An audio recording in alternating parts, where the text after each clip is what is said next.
What's good, fam? It's your boy Jorge. Welcome to another episode of Hanging with the Boys. Today I got Adam Jones with me. Hey, I'm Adam Jones. That's me. What's up, man? Not a lot, dude. Yeah. Just, charging ahead. Yeah. Happy New Year. Thank you. I You hope, as well. Yeah, thank you. I hope everything's going good for you so far. I know we're only like 2-3 weeks in, but Yeah, hard to tell so far. But no, it's going good. Everything is great. Working on the year. This is always a really funny time of year for me because since we have like less big tours, January, February, even into March is so slow lately. I used to go to Europe a lot. We'd go to Australia. We'd always have like a bunch of stuff going on through the winter. Honestly, I was slower in the summer than I was in the winter. And a lot of that stuff kind of ceases to exist now. So January, February, I start getting really lost and I start going like, shit, man, is it ever going to pick up? But it always does, and I'm trying to really take that in stride this year and not worry about it as much because I have a tendency in other years to like get really panicked right now. Yeah. Okay. Yeah. I mean, that kind of happens with a lot of different industries too. There's slow seasons and, it's like, what do I do?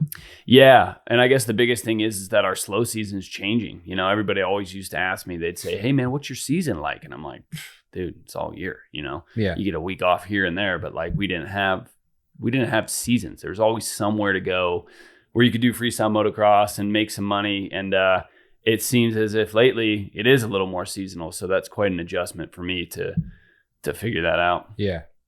Do you have any New Year's resolutions that you put upon yourself? No, none. I've actually never had New Year's resolutions. I don't know. I mean, I guess it's just because like I don't really wait till the new year to go like, I want to change something. Right. Yeah. Usually I try to just fix the problem when I notice it. Like I've been trying to, not that I ever really ate bad, but like trying to really clean up my diet over the last, 3 or 4 months, really. Like I didn't start it at the beginning of this month, but maybe that's a resolution. We can call it a resolution if you want. Yeah. No, that's for sure. That's why we kind of talked about it right before we started here, just like new diets and just eating good. But yeah, I started that before the New Year's and everything. But yeah, dude, the whoever's in charge lies to us and we're eating a bunch of garbage. Oh, dude, that is so true. And, the older you get, I don't know about you, but the older I get, the more I kind of worry a little bit and like try a little harder. You just, I'm turning 40 this year and I'm thinking like, fuck, this is like, am I allowed to swear in this podcast? Oh yeah. Okay. Fuck. I just kind of go like, at this age, like some people are starting to get cancer diagnosis. They're starting to really be unhealthy. They're really slowing down. Like, I don't want that, man. Yeah. And I think it's totally possible today with like how much information's out there on nutrition and taking care of yourself to not do that. So yeah, it's like the older I get, the more I feel like, I'm paying attention to that part of my life and like working harder in the gym and like working harder on what I eat. And honestly, Kim's a huge motivator with all that stuff. She's in the gym every morning for an hour and a half. She's super strict on foods. Sometimes maybe a little too strict, Kimberly. Okay. Sometimes I just want that pizza or the taco. Yeah. Well, with that being said, how long, because you are like in good shape and you do work out, you're keeping strong. You don't really take too many diggers that I see. So how long do you think you'll ride for? Whew. That's a good question. And I think mostly is because, well, I think two parts. Like one is mental, and then the other part is you could have the best mentality, but if your body doesn't hold up, then vice versa. Yeah, exactly. Also, as I get older, the vice versa of that is starting to affect me. Where like mentally, it's getting harder to like just go out every day and be like, dude, just send a double grab flip. What's wrong with you? Just do it. Yeah. More and more now, I go out and I'm like, you know what? I'll cruise a little easier today. Like we're not fully comfortable. Let's have a nice cruisy day and just build some more confidence.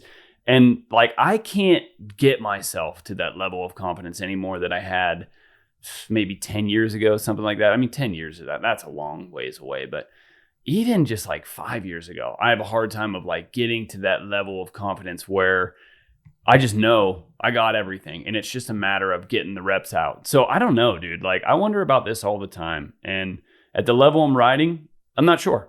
I'm not sure how much longer I can do it. Body-wise, though, probably longer than mental. I don't know. I'm working on both of those, like Right. I'm trying to get my body better and I'm trying to, get my mental game a little better. I've actually been doing like brain treatments. I'm heading today from here to go do a brain treatment called MERT, which is supposed to, reverse a little bit of the trauma you've taken. And kind of like, the way I understand it is it can really help with just that day-to-day weirdness that you feel sometimes, which I feel about what I do sometimes. But anyways, I don't know which is going to give first. And I feel on good days, man, I feel like I got a lot of years. And if I just back down a couple tricks, like say I lose a trick every 2 years, I got a lot of years left, man. Yeah. Me and Taka always talk and he always jokes, we ride till we 50, mate. And I'm like, yeah, you're probably right, dude. We might actually be riding till we're 50. Well, that's definitely a person that comes to mind when I think about like you and another person that's on the same level, trick wise. You guys are doing some gnarly stuff and you guys are on the older age. And like I don't see Taka stopping. I don't really talk to Taka, but I don't see him stopping, and you don't see him crash. Like I said, like maybe his mental's there, and also like he probably works out. I'm not really sure, but I think his body's gonna hold up enough, right? Yeah. So I'm like, dude, I wonder how long Taka's gonna ride for. As long as he wants, I think. And Taka's working out is just the reps on the bike. That guy rides all the time, every day. He just goes in and he gets his reps at whether it's Mattos or Twitches or whatever. He might need to back it up a little bit because he does some gnarly tricks when I think like it's like you're doing a body varial at like a Supercross and it's like, I don't know. It's strange though, because tricks like that you've had for over 10 years, like, dude, they're always there. Okay. Unless you have like a big fuck up on them and you eat shit, like that takes you back. That's how you lose a trick. But without doing that, like that trick is so solid. Where you're worried about crashing and where it is really difficult is when you have like new stuff. And me and Taka both have been doing like our entire repertoire for so long. So I just talk shit about double grab flips. But like I went to Nitro in October and I was like, dude, you've been a pussy for how many years? 5 double grab flips every day. That's your sentence, and I did it. And it was fine. And it was like great. And I got way more confidence. And so like that trick is still there. And like same for Taka. I think those are there. I don't know when he has to back it down. And same for me as well. I'm not sure because he dipped his toes in the water of double backflips years back and he did a couple. And I know he was super stoked to like have that landmark achievement. Yeah. And then he went, no, too hard. Not for me. Like he knew that level. Taka knew that like the double backflip is a level for him that was too hard to be consistent. And he went, no, thank you. See you later. And like, I feel the same about when I learned rock solid flips a couple of years ago on tours. For me, it was just like too much, too hard, too much mental energy. Like I don't want this in my life every time I ride. Right. So I don't do that anymore. I did it for one season and that was it. And, but I think guys like me and Taka, we know where our limits are and like, dude, we can ride those limits. Mm-hmm. It might get a little harder. And like I said, what are you going to lose? Like a trick every 2 years, maybe? Yeah. If that's the case, we can't ride till we're 50. Like, I don't really want to be doing double grab flips when I'm 50, but like, I wouldn't mind still putting on my own shows and riding shows. So I don't know, man. I think I can make it easily 45, maybe 50 if I want to, but if Ramp-age can be built into a thing that I don't really need to ride as much, maybe I won't. Okay. Well, just for the listeners, I mean, I'm sure if you listen to this, you know who this guy is, but Adam's a X Games medalist.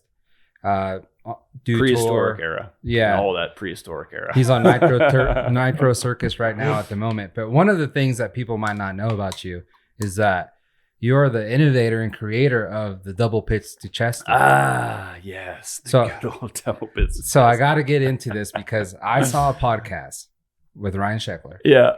And so double pits to chesty was a commercial for Axe body spray. Yep. And I believe Axe is still a thing. So I think so. Yeah. So I think like the you ever see that the Adam Sandler movie where it's like, do you have any Axe body spray? No, I don't, Donnie, because I'm not a fucking douchebag. I think I might have seen that one. Well, anyways, dude, how much you get paid for that commercial?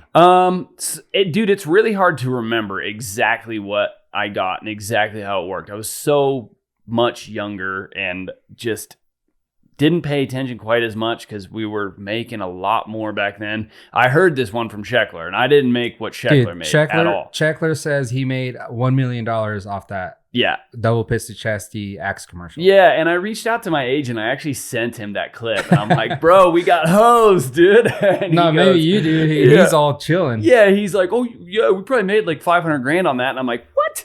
No, we didn't, dude.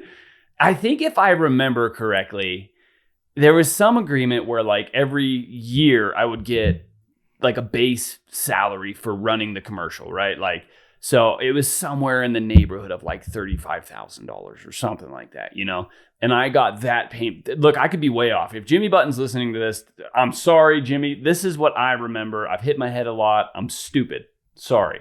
But anyways, you know, if I remember correctly, it was roughly like $35,000 a year that they would just pay so they could run the commercial. They ran it a certain amount of times, and anything they ran it on top of that, then I would start getting royalties from it. And the first 2 years, dude, those came in heavy. Like, I was getting like a couple $1,000 checks monthly from those, you know? So I don't even have a clue like what I would have made extra on top of it, but you know, if that's for the 3-year payment, if that's around $105,000, you know, let's imagine best case scenario, I made another like 50. Yeah. So maybe I made 150 in my pocket on that one. And that was residual. It wasn't at one. So Sheckler made it sound like, you know, I just got $1 million. He could have. You know? I mean, he was way bigger. You know, he could have had a deal where they, you know, to get a guy like Sheckler, you're going to have to throw some money around. You know, I fucking auditioned for that commercial and was stoked to just get it. So, like, what are they going to be like? They don't have to give me $1 million. They knew they had me, you know? Do you remember what the audition, like, was about? Like, how it went? Yeah, I do remember it. And since I lived here in Minden, Nevada, I was too far out of the scene for like me to go into the audition and like for it to be super legit. So they just ended up sent a filmer to my house, and they didn't have like, you know, a girl there. Cause obviously there was a girl was part of the thing, and like, they didn't have a girl there. So they told me, and I was like, well, you know, my wife's here. My wife at the time was there. And, so they came up to film this commercial audition, and it was at my house. And the subject that I had to pretend to like was my wife at the time. So it was like really like not uncomfortable at all. And I was just able to be like super natural and myself.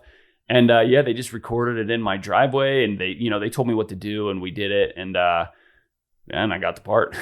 That's funny because that kind of makes sense. So I think like when I say you were the originator, I'm like joking and stuff, but you were the first one. Yeah. Right.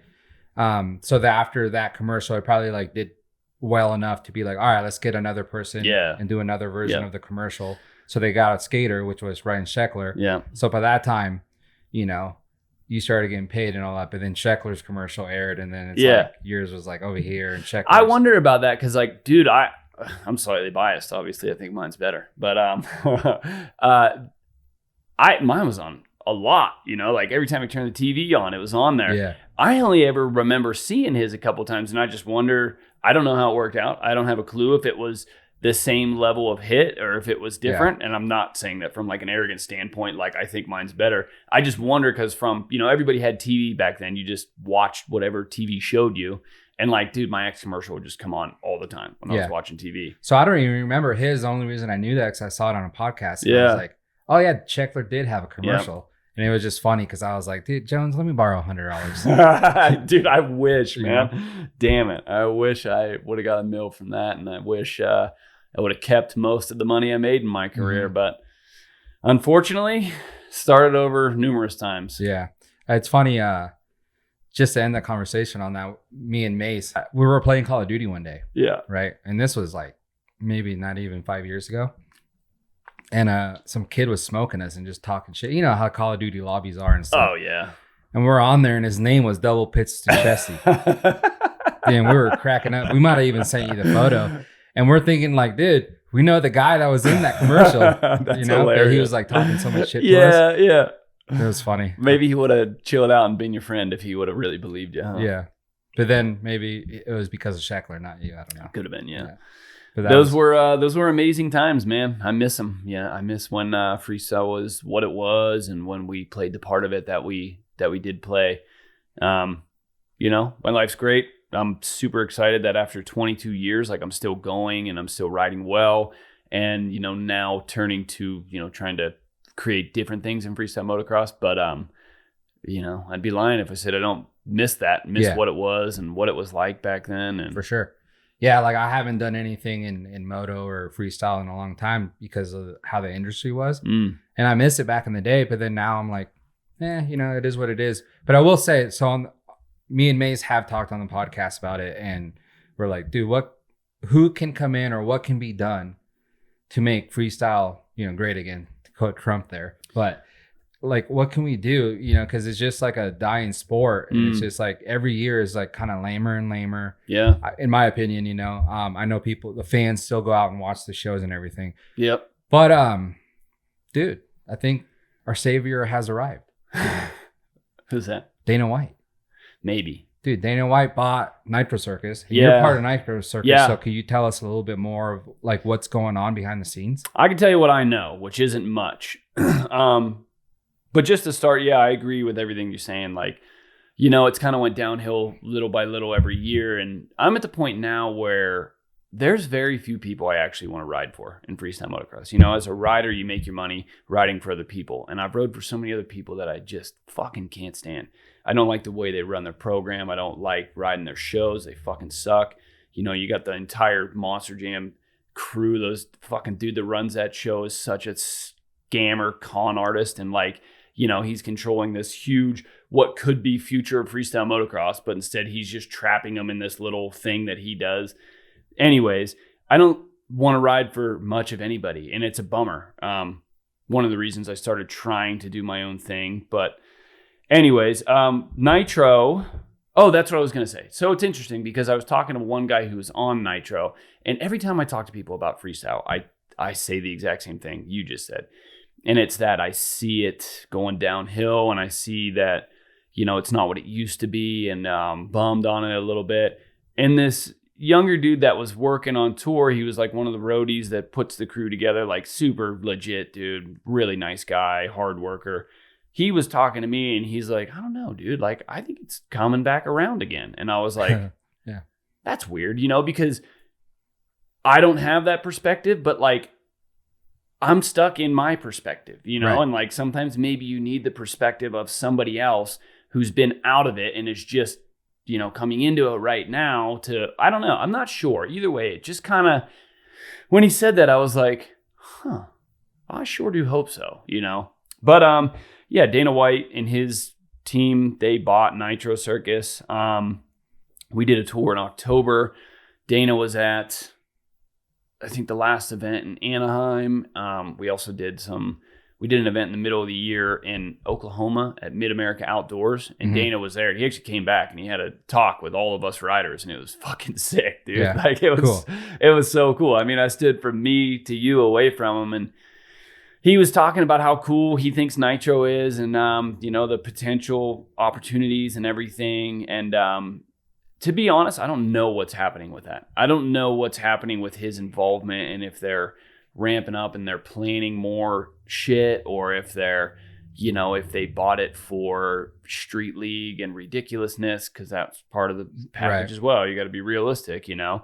I really don't know. And this year we have a really slow beginning of the year, maybe even whole year. I don't know so far. Really slow. And it makes me wonder, are we dead? Or are they working on the future, right? Like a new team just came in and maybe took over a couple jobs, and you got to imagine, you know, they can't jump right into tour. So maybe they're getting prepared. I don't know. Like I'm hopeful that that's what's happening, but I don't know. What I can speak to is the October tour that we did, which was 11 stops in the US, and it was pretty good. And it was really cool to see where we started from, stop one in, damn it, I don't even remember where we started, to where we ended in Anaheim. Because, man, everything about the tour got so much better in that time. Our first show was kind of, you know, very meager crowd, very, you know, like not a whole lot, like no social media buzz. I mean, we haven't toured indoors in a long time. We've been doing these baseball fields, which are cool. It's a great show, but it's different, man. You go inside and it's an environment you can create in there, and it's sick. Arenas are cool for sure. Yeah. So, man, after our first show, it was like, dude, there's a buzz on the internet right now. You know, I guess Dana was hitting up the heads of of Nitro and saying how stoked he was because, like, Travis rode the show. Travis is the man. Like, all, you know, some people yard sailed their ass off. Like, Willie tried to backflip that Penny Farley thing and then nose bonked it and went flying. Dusty had just a gnarly get off. We murdered a social media influencer that night. And like all this stuff was online and just created. We didn't really murder him. All right. Was it the rapper? No, that guy. You got that one. Whoo! We'll go to that in a minute. Okay. But no, it was some Frankie something. This dude that I don't know if it's his ass or not, but he's got just a huge ass. Yeah, he tried to go down on the trike, dude, and like wasn't trying to flip or anything, but just goes full on into half a front flip and just at what pancakes, distance? Dude. On the on the Gigantic ramp. Right. At the regular distance. Oh, wow. Yeah, like 40 feet or whatever they do. So anyways, all this stuff happened in the first show.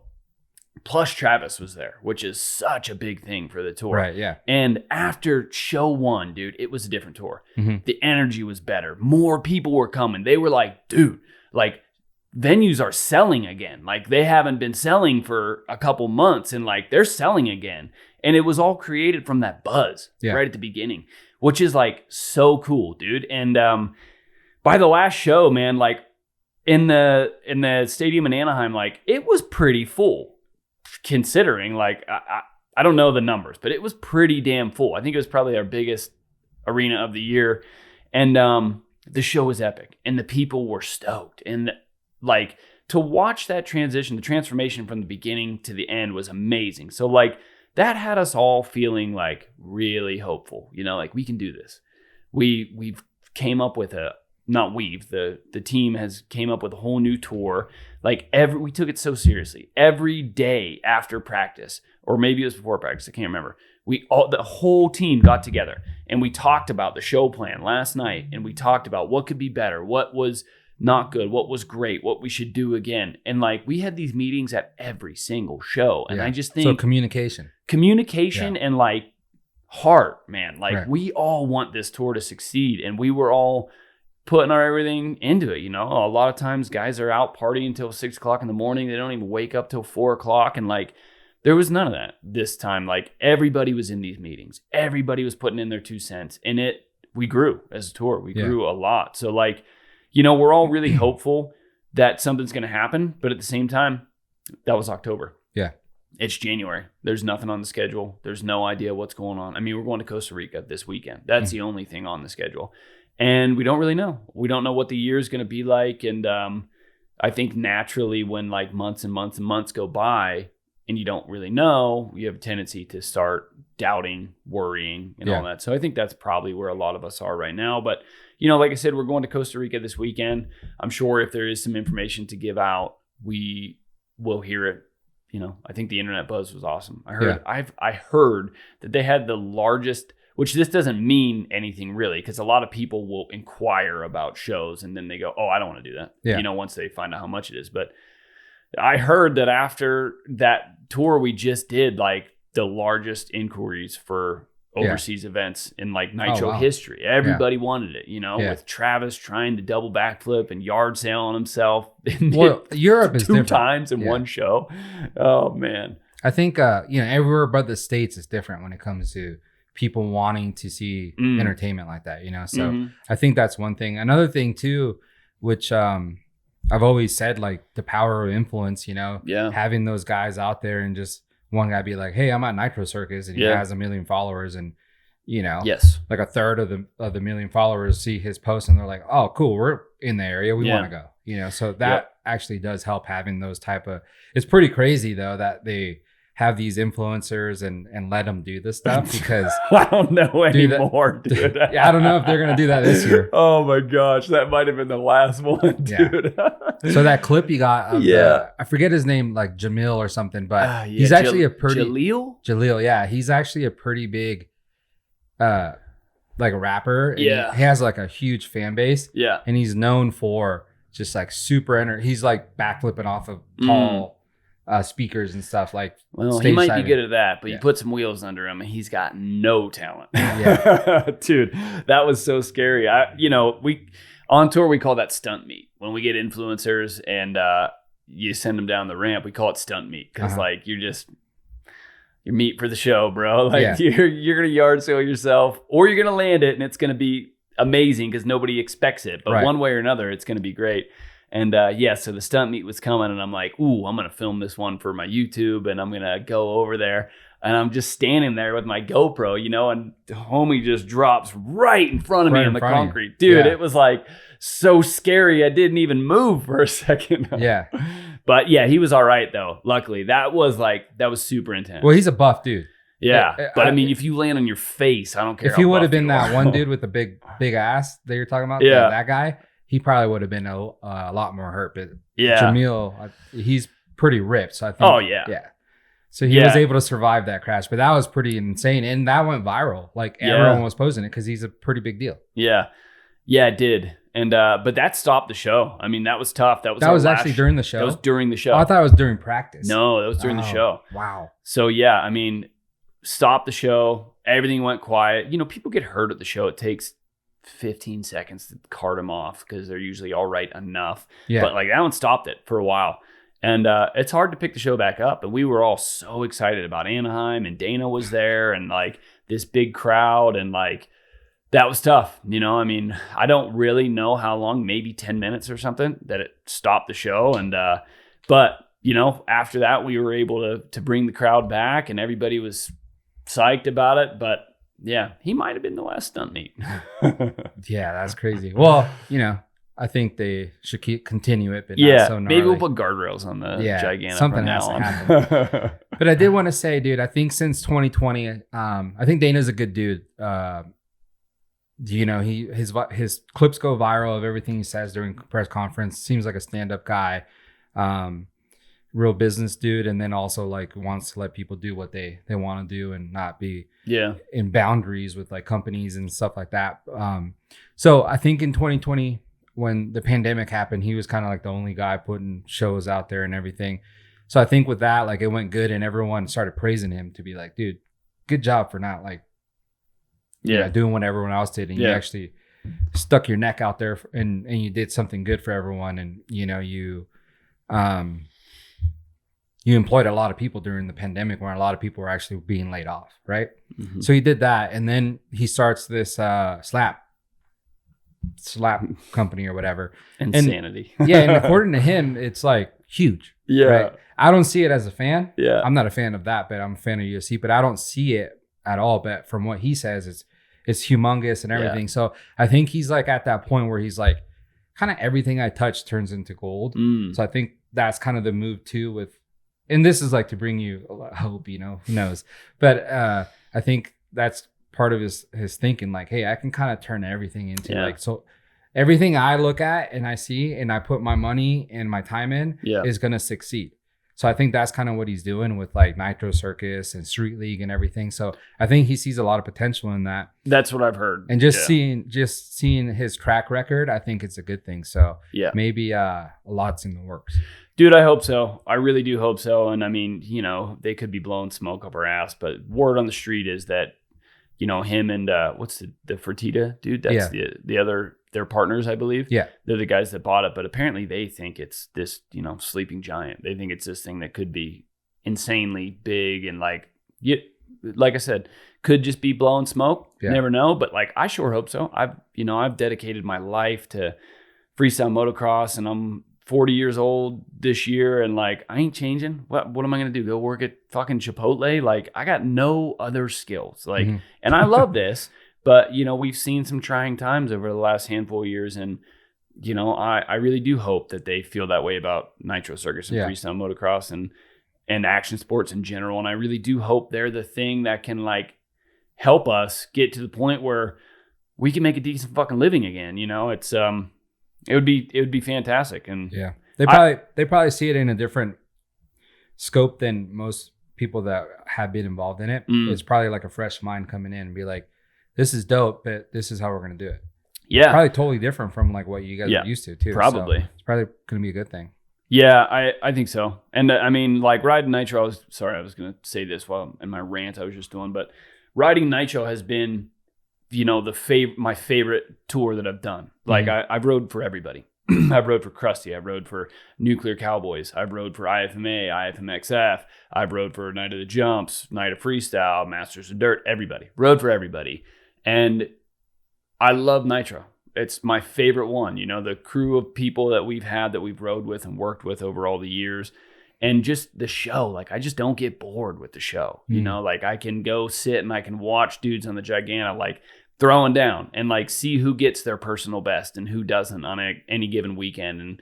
And when they bring all these crazy contraptions back, you know, like they brought the Zorb back a couple times, which is where they jump in the hole, you know, on the big ball. The big ball, yeah. That's just so much fun to watch, dude. Like those guys hate it, but I don't got to ride it, so I like it. But it's just fun, and I do love it. So yeah, I'll end on that with the Nitro Circus thing that I hope it succeeds, not only because it's my living, but also because like I love that tour. I love the people. I love riding it. I love being part of it. Yeah. Real quick, I know you're an athlete in it and you have a lot to lose, but do you ever want to go and try one of the contraptions that they bring out? No. Or do they ever ask you? No, dude. I have no desire to do any of that, man. Fucking Zorb is a giant blow-up ball with a hole just barely bigger than you that you have to jump 40 foot and hit right. And have you seen the crash reels of guys landing on top of the Zorb and like bouncing out to flats? Yeah. Oh, no way. Tell you what, anybody that from Moto, except for Travis pretty much, anybody from Moto that has went over to the Giganna side has had a season ender. Like Bilko tore his knee. Mike Pora, the guy that used to run the whole thing, I think he blew his shoulder out doing that. There's just been so many. Don't go over there. Yeah. Don't. All right, well, that's good. Just in case you're an influencer out there thinking. Oh, no. Influencers should. Yeah. The meat should, yeah. Influencers, definitely. Please come ride the Giganna. Trikes are safe. Yeah. Let's get into a little bit. I don't know if you talked about it since you kind of started it last year, but FMX Ramp-age is your new company that you started. Yes. Yeah. I've talked about it on the show a little bit. But. Yeah. It's we're coming into year 2. Year one was good. Year one was actually better than I thought it was going to be. And, you know, I don't know. I thank you a lot for helping me getting started and kind of starting to do this thing for, I don't know if people know this story or not, but I was thinking about doing this. So it was the end of 2022. Was it 2022? I think so. Yeah. End of 2022, and I was supposed to have a 2-year deal with that A-Shock company through Nitro. A-Shock pulled everything. I mean, they apparently, I don't know why, I don't know what, but they just wanted out of action sports altogether. So they pulled all their money from Nitro. So my 2-year contract turned into a 1-year contract in December. So like, you know, this recurring scenario in my career, which is really fucking frustrating, but December, all of a sudden shit goes haywire. So anyways, yeah, they were paying me well, and it was enough to where like I didn't have to worry too much. Like obviously I still had to go out and make money, but like I was comfy with you know the money I was getting from them. And so that ended beginning of December, and I reached out to everybody that I could think of to try to get a last minute deal. Nobody wanted nothing, and I was like, fuck this. I'm so fucking sick of like relying on everybody else again and being let down. So I started kind of thinking about the idea of getting my own airbag and my own show. And I was basically asking anybody that I knew had done some shows just to get a feelers out of like, if I could do it. And like, well, how do you find shows? Like, what do you do? Like, I don't even know how to find a show. And I reached out to one guy, and he basically was like, hey, you should go to this convention. You know, this is where all the fairs go to, and they look for their acts and stuff like that. He said, go to that convention and you'll get a couple shows. And no problem. So he just told me it was the WFA convention. So I search online, the WFA convention, and it's in Reno. And it's a month away. And I'm like, dude, it's right now. Like, am I doing this, you know? And so I didn't know, because I've never done a trade show. I've never been to one. Like, I didn't have a clue. I don't even know what a trade show is at this point. Just sounds like some shit I don't want nothing to do with. Yeah. So I called you up and I'm like, dude, what do you think about this? And you're like, I think you should go. And I'm like, well, can you help me? I'm like, large man baby at this point, you know? Yeah. And you said, yeah. And you took on a lot of work to make a lot of stuff happen so we had a little bit of info to hand out to people. And we went and, you know, I missed day one because I was in Europe and that was probably silly, but whatever. It's, you know, had to put some cash in the bank, I guess. And came for day two and it was an experience. And then just did my first trade show by myself earlier in the month as well. But yeah, man, you definitely helped me to like do it because I was scared. I didn't know. I'm like, you know, what am I going to do? Spend at that time, I thought $40,000 on a setup. Yeah. And then not even know how to do anything. So $40,000 turned into 70 or 80 grand on a setup, and then got some shows last year. Point being is it ended up being better than I thought it was going to be. I think I had like maybe 6 or 7 different gigs with a total of like 10 days of shows. And, you know, I'm just looking to up that this year. And obviously you do like the basic thing, which is provide just freestyle motocross shows, basic ass freestyle motocross shows. We set up, we ride for 20 minutes at whatever event you have, and we can do those. And then I've also like worked pretty hard to try to create a script for a show that's like nearly 2 hours and like different, you know, fun stuff, like interact with the kids. And, you know, year one, we did that and we had a pretty cool script. And like, I've been working on it again for year two to try to make it different. Like, I know I'm not Nitro, and I know I'm not in stadiums, and I know I have very little influence in the world of freestyle motocross at these events that I'm doing. But nonetheless, like I still want to do a show that's fucking cool. And I still want people to enjoy it, you know? And like, I ride so many shows where people just, they don't know how to budget their time. They've got an hour and a half they need to fill with freestyle motocross, and they just go, just go do circles for 15 minutes. And then they go, all right, whip contest. And then they go, go do circles for another 15 minutes. And then they go, oh, big air. And then they go, circles and then final trains. And I'm like, bro, this is fucking boring, dude. These people have seen all these tricks 5 times already. Like they're over it. Yeah. So I've worked pretty hard, I guess, at like trying to find a different way to do freestyle motocross shows where you're not overusing the freestyle motocross. And I think we got a pretty good setup for 2024 as far as like how the show is going to run. And I'm happy with it. You know, it has to be tested, obviously still, but you know, that's the thing I've been doing. And I put a mic on myself when I ride, and I talk through the show. Last year I hosted everything myself, just from within my helmet while I was riding, and while I just parked my bike and talked to the crowd.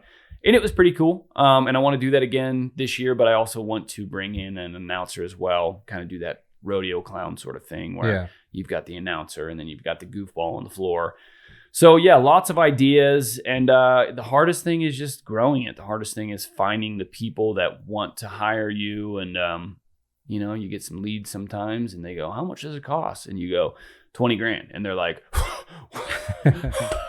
what? And you're like, bro, like there's a lot to this, you know, you got to pay the riders more than $500 a piece. Like the equipment's got to be rented, and it's a big number that you got to tell people to be able to bring in a legit freestyle motocross show, or I would say I'm a semi-legit freestyle motocross show. And it's a big number. So, you know, you get your hopes up a lot. You talk to these people that seem like they have a bunch of interest, and then you hit them with a number and they all but tell you to fuck off, you know, and that's a little discouraging. But I think I'm on the right track, and I think I have to know that this isn't going to come quickly. You know, like this year is not going to be my goal year. This year I'm not going to make $500,000 doing FMX Ramp-age. You know, it's going to be hopefully enough to just get by and to not, you know, be digging into my bank account to pay to live. But next year will be better. You know, I think this year will be better than last year. I think next year will be better than this year. And I think maybe there's a 4 or 5 year process of like getting it to where it's like, I'm cool. Like this is good now. This is my thing, and I've grown it, and it has enough. Yeah. Yeah. I think having your own thing it's always the move too, you know? Yeah. But not for everyone, but for, you know, there are a lot of people. It's definitely not for everybody. Yeah. I will say though, I know a lot of people like hear you talk, but don't really realize what the actual show is about. Even like Mace, because I've talked about the show, like, hey, this weekend I'm going to wherever we went and stuff, you know. And he went and saw you guys at the Reno Motorsports or whatever it is, Michael's. Bro, and let's get the name right here, man. Michael's Reno Power Sports hired us for Freestyle Motocross. FMX Ramp-age came to Michael's. Yeah, Reno Power Sports. Hire us again. He said 4 of the wrong shop names, dude. They're not going to hire me again now because of this podcast. I have nothing to do with it. Yeah, but he was there, and then so that week on the podcast, he was talking about it, and he's like, it was actually pretty cool. Like, you've talked about it, and I was like, I don't really know how that works or whatever. Like, you talking through your helmet. And he's like, but actually seeing it actually like works, and it's really different and cool. Yeah, so that's cool. Yeah, so he said that. So, you know, if you impress Mace, that's a good thing when it comes to like freestyle. I know, I didn't even give him any beer, dude. Yeah. He said that about me? Whoo. So yeah, so it's a lot different. Yeah. Than kind of what you expect. Yeah. You know, so. I agree. It is a lot different. You know, I don't know how much you've said about it, but I tried my hand at a couple of different like interactive segments of the show where basically kids get to like make a combo. You know, we printed up a bunch of boards that are basically Monster Energy 30-second boards, you know, and we printed all kinds of different shit on them. And my wife helps with the show. She's like my trophy girl basically. And, you know, the kids get to create a combo by, you know, picking trick names and they pick 2 out of 3, you know, and then we ham it up and pretend like we can't do it, and then we do it, and then they win something, right? And then the kids are stoked. They're all at the fence, like getting amped to win some shit, because that's what they want. Like dirt bikes jumping in the air is cool, but give them something, and that's really cool. So we did some of that, and like I said, I think year 1 was pretty good. And like when I look back on year 1 right now, I think there was maybe a little too much of that. I think, and I've come up with some, I think what's going to be great ideas for this year.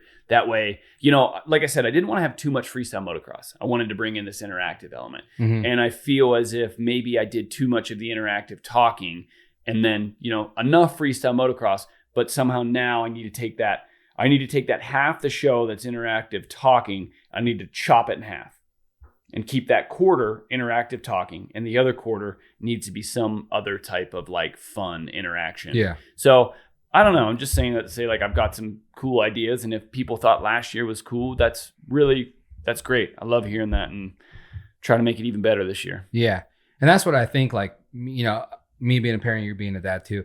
It's all about the kids. Yes. So when your kid, because my kids have gone with me to your shows, and you know they're chilling. And they're like, that was so fun, you know, and they're like just on the side there watching and stuff like that. They're not even like really, they're not getting anything in the crowd because you know, they're not giving it to you know, you know, they're my kids. So they're like, dang, I didn't get a prize for dancing. It's like, well, yeah, dude, you were with me. Come on. We'll give them a shirt anyways next time. They got shirts last time. So, but yeah, so to me, it means a lot when my kids go somewhere and they're super stoked on a show.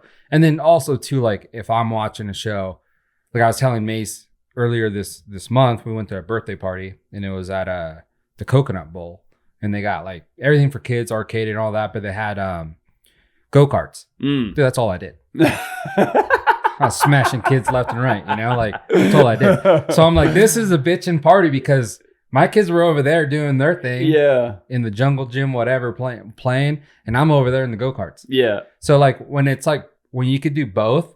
When you have that show for the parents, and the parents are like, holy shit. Or a guy grew up watching freestyle, and now he's a dad. Yeah. So now he brings his kid, and his kid's having just an amazing time over there. And he's actually watching freestyle too. That's best of both worlds right there. Yeah, that's true. And I think for the parents, you know, we want to have the freestyle show be cool as a freestyle show as well. And like, I think, you know, you helped a lot with this as well. And I think we both have some really cool ideas for this year, but like the soundtrack, that's for the parents too. You know, like we fully did that for the parents, and making sure you have a good soundtrack, not just a guy up in the booth just press and play to whatever songs on random. But yeah, man, I think it's got potential. I think it's just gonna take some time. Yeah. Well, keep at it. That's all it is. I will, because if I don't keep at it, I will be broke. Yeah. So come to the shows, support. Yeah. That's FMX Ramp-age. Yes. So if you guys see it coming near you. I know this is a podcast, so they can't see the spelling, but it's like I was actually going through a bunch of names, and me and you talked about all this as well. And we were talking about like using a movie theme and thinking of like Back to the Freestyle and doing like a full Back to the Future theme thing. Or we were thinking like Top Gun FMX with, obviously the Top Gun theme. And I was just thinking, I started thinking of I just wrote down every word. I wrote down extreme, sick air, like all this shit. I was just writing down random words that would be cool. Yeah. And then I wrote down Ramp-age, and I was like, Ramp-age. And I'm like, dude, that's the fucking one. And for me, it was like immediate, right? Yeah. Every other one, I was kind of like, yeah, I like it, maybe, I don't know. But as soon as I saw Ramp-age written out, and I was like, dude, I can do this with a hyphen, Ramp-age. To me, I knew that was the one. And I told a couple people, and they were even like, yeah, it's all right. But for me, like, I was like, listen, this is going to be my business. And like, I feel this one right now. I think it's cool and funny and like, kind of coincidental. So I went with it. And FMX Ramp-age. Yeah. Like the age of the ramp. Yeah, the age of ramps. Because I'm a ramp kid, apparently. Yeah. No, that's good. That's what matters. All right, so we're getting close. You got to leave. Go. Yeah, I got about 15 minutes. So let's talk Supercross real quick. Okay. I know the last we had 2 rounds that are kind of like throwaway rounds because anyone could have done anything there. Yeah. So we haven't really seen these guys on a good track where we're going to see like who's way above.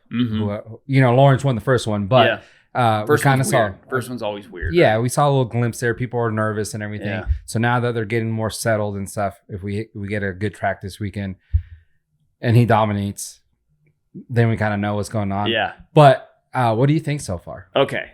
So I think Cooper Webb is about to be a fucking manimal out there. Last weekend, hit like the late race charge. Like, dude, he was coming. He got the last lap, he kind of got blocked by Sexton. And then he messed up out of the turn and missed a double out of the turn. But dude, he was coming. And like, I love Webb's late race charges. Yeah. Like, you think he's settled in, and then all of a sudden he turns it on and he goes. And I felt like at A1, he was doing that. He started to, like, you could tell he was all over. It was Anderson that he crashed behind, right? Yeah. He was all over him. Like, all of a sudden he just found a gear and he was going. And that silly little, like, real steep table out of the turn, he went over the bars on.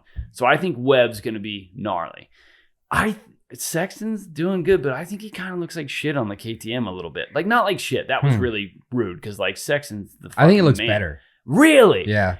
Wow. I think he looks way worse. But like I'm saying, 2 mud races, it's hard to really tell. We only saw him at A1, and he's probably thinking, don't crash your brains out. Yeah. And I'm saying he looks way worse. Like, I just don't think it suits him.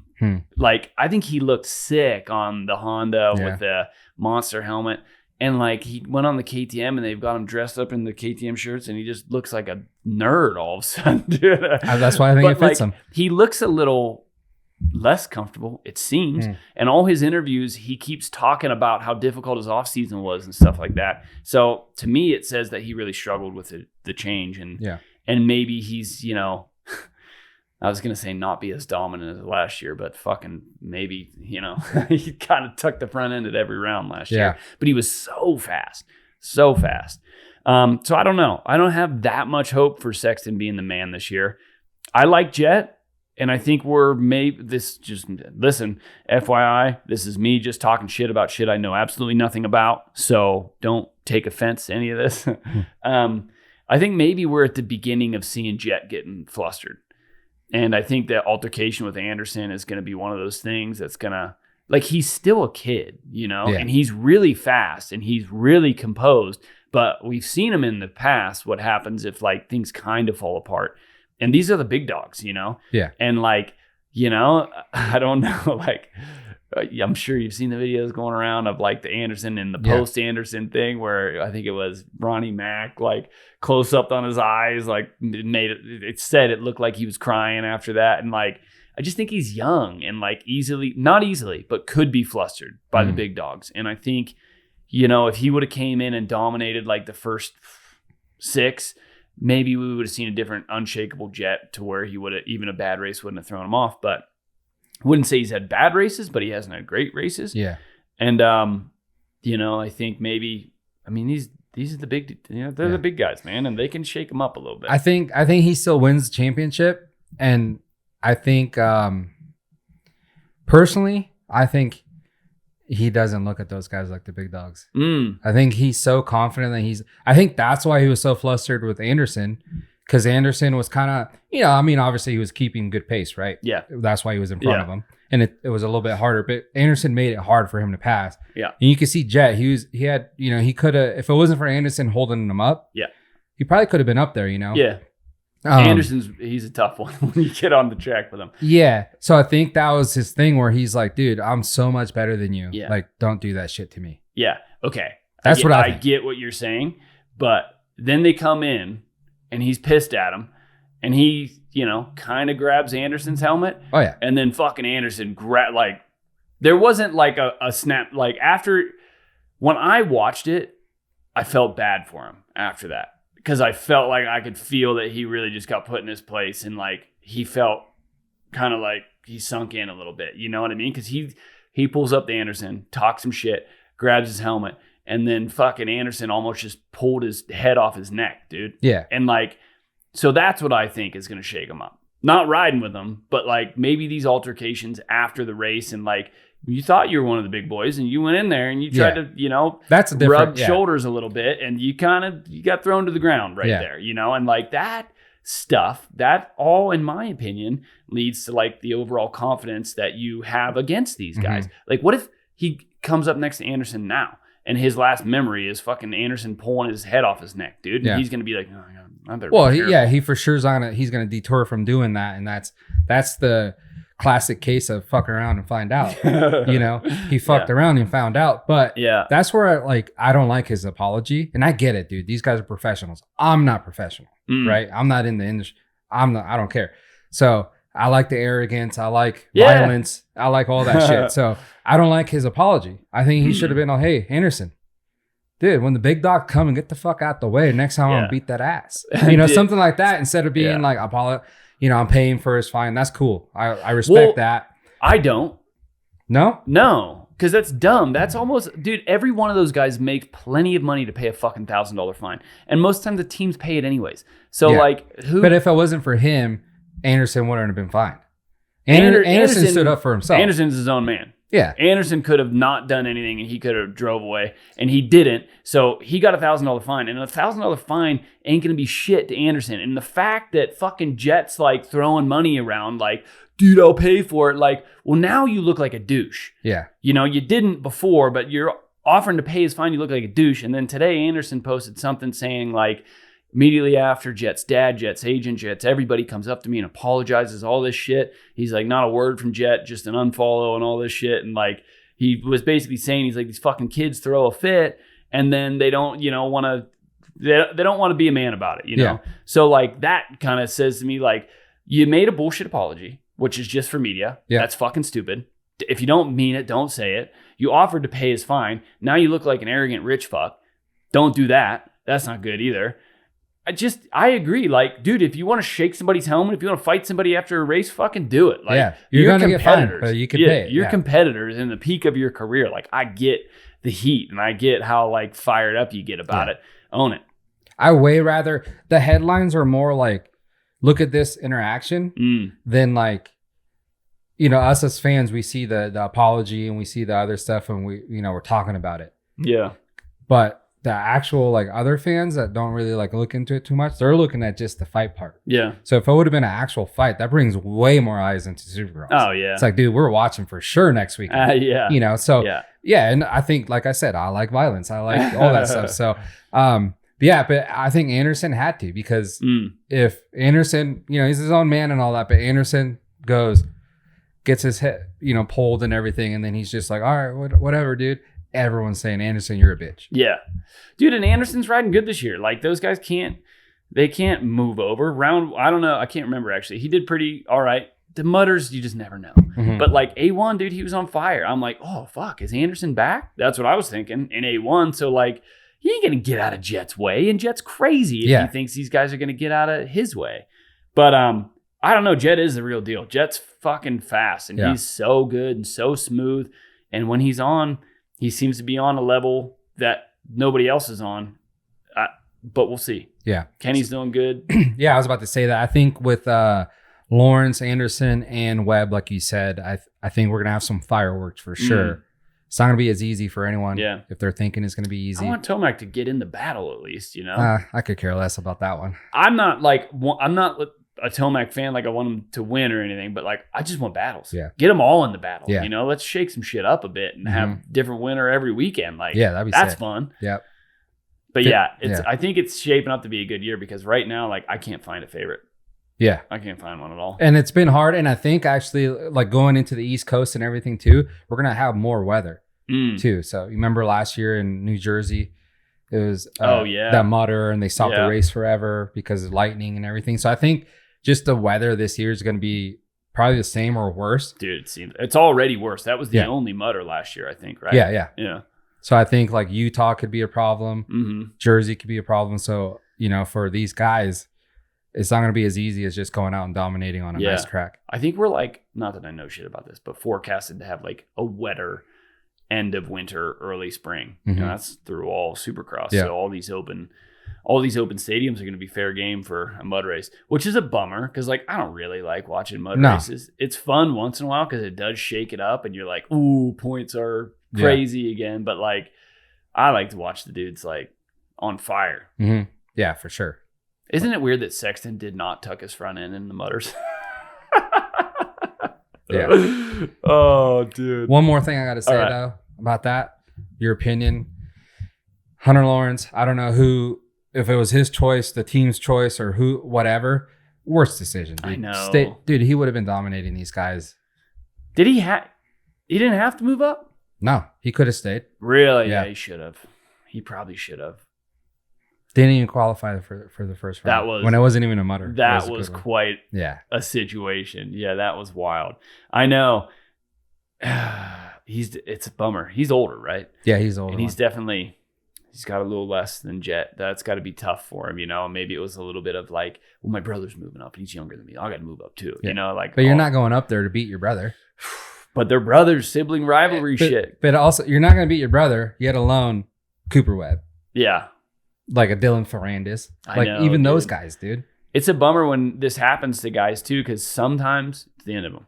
You know, sometimes they bump up to 450s and they could be pretty fast in 250s. And then they have this like dismal start to their 450 career and they're never, you know, Colt Nichols. Christian Craig. I don't think he's going to do anything. Yeah, Christian Craig, lights guy only, I think. Yeah. But gets a championship and then moves up and, you know. Yep. I know. It's a bummer, but that's what it is. You know, there can only be so many badasses. Yeah. Yes. I think that was a bad mistake, but I don't know on whose part. It was his choice or. If I was him, I would have took one more championship and however many millions come along with that. Yeah. Dude, let Deegan. He got East Coast last year, so let Deegan get East Coast this year and you get West Coast. I heard Deegan might have a broken wrist. That's what I heard too. Fuck. And I mean, I kind of think it's confirmed because, you know, I do watch their YouTube channel. It's always Deegan or Hayden. Yeah. Ever since that's kind of been coming out or whatever, you haven't seen him once in the last 5 or 6 videos. It's always the little brother now, which they never really show. Yeah. And I heard it's what's it called? Navicular or something? That one bone that's like really slow healing in your wrist. Damn. So I think he's actually, I don't think they've done anything to it to repair it. I think he's just going to go for it. Oof. But, you know. That's brutal. So we'll see. It's insane to be those guys and how commonplace it is to be like, oh, he crashed at the practice track this week and broke his whatever. And like, you hear that and go, dang it, he got hurt. But like, I hear that and then I go, and I imagine laying in the dirt with a broken bone and remembering like how bad that fucking sucks and going like, how do these guys keep doing this? I'd be over it, dude. Yeah. Like 2 a year, right? You think that's what it is? Like most guys, at least 1 a year. Yeah, like one pretty decent one, but then like minor ones throughout the year for sure. Yes, and that's crazy. I couldn't do that. I mean, hey, it's a different sport, dude. That's why it's so exciting. I think young blood. Yeah, just like fighting. Yeah, you know, not everyone's a fighter. So I'm not fighting anybody. Yeah. All right, well, dude, thanks for coming on. Yeah, that was fun catching up with us and you know, for hanging with the boys. Hell yeah, stoked. Yeah, so check out Adam on all his social medias. I think they're all Adam Jones 760. 760. There you go. And then also, like I said, if you're in an area and you hear FMX Ramp-age is coming out, make sure you go out there and support. It's a fun show. I might even be there. So tell your friends, bring your mom, whatever. No big deal. No shame. Bring your mom. Yeah. Your girlfriends, your side piece. Bring them too. Whatever you want. Whatever you want. So bring them all. Yeah. Everybody. Thank you guys for tuning in, and we'll see you next week.